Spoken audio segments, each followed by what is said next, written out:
ស្នាមញញឹមជាកាដូដ៏មានតម្លៃបំផុតសម្រាប់កម្ពុជាគឺជាការជូនពរដ៏ស្មោះសរនាបុណ្យចូលឆ្នាំចិន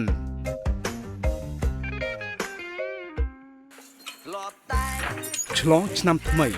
ស្លៀកពាក់សម្លៀកបំពាក់ថ្មីបានคล้ายទៅជារបៀបរបបនៃការអបអរសាទរពិធីបុណ្យដែលមិនប្រកាន់ពូជសាសន៍ប្រើប្រាស់សម្លៀកបំពាក់ដ៏ល្អប្រណិតក្នុងការបួងសួងសុំពរជ័យនៅក្នុងឆ្នាំថ្មី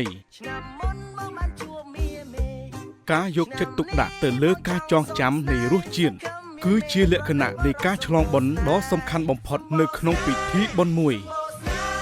ប្រើប្រាស់ម្ហូបប្រពៃណីមួយមុខក្នុងការជូនពរការជួបជុំក្នុងឆ្នាំថ្មីនិងសុំសេចក្តីសុខគ្រប់គ្រួសារទាំងឡាយមានទំនៀមទម្លាប់ក្នុងការឆ្លងឆ្នាំខុសៗគ្នាពាក្យជូនពរក្នុងចិត្តនិងច្របាច់បញ្ចូលរួមតែមួយពេលយើងនៅឆ្ងាយពីស្រុកកំណើត